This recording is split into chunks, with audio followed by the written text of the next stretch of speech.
আজ আমরা এসেছি আমাদের বাড়ির খুব কাছের একটা ইন্ডিয়ান স্টোরে, যেখানে দীপাবলির সাজসজ্জা এখন পুরো দমে চলছে। দোকানে ঢুকতেই মনে হবে যেন মিনি ইন্ডিয়ার কোনো উৎসবের মেলা বসেছে এখানে। চারিদিকে ঝলমলে আলো, রঙিন মালা আর নানান ধরনের প্রদীপ এখানে সাজানো রয়েছে। এখানে পাওয়া যাচ্ছে দারুণ সব আতশবাজি, যা দিওয়ালির রাতকে করবে আরও আলোকিত। অস্ট্রেলিয়ায় থাকা ভারতীয় পরিবারগুলো এখানে ভিড় জমিয়েছে। ছোটরা মেতে উঠেছে চকলেট আর আতশবাজিতে। দূর দেশে থেকেও যেন ঘরের উৎসবের সেই উষ্ণতার অনুভব করা যাচ্ছে এখানে।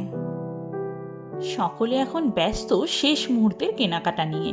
কেউ নিচ্ছেন পুজোর সামগ্রী, কেউ আতশবাজি, কেউ আবার আলোর মালা দিয়ে সাজাচ্ছেন তাদের ঘরবাড়ি। ইন্ডিয়ান স্টোরগুলোতে এই রঙিন আয়োজন আর সবার মুখে দীপাবলির হাসি, এ যেন বিদেশের মাটিতেও পুরোপুরি ভারতীয় সংস্কৃতি বেঁচে আছে।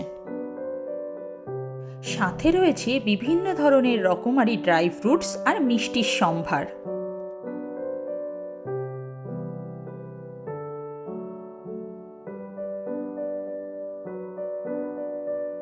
সকলকে জানাই শুভ দীপাবলির আন্তরিক শুভেচ্ছা।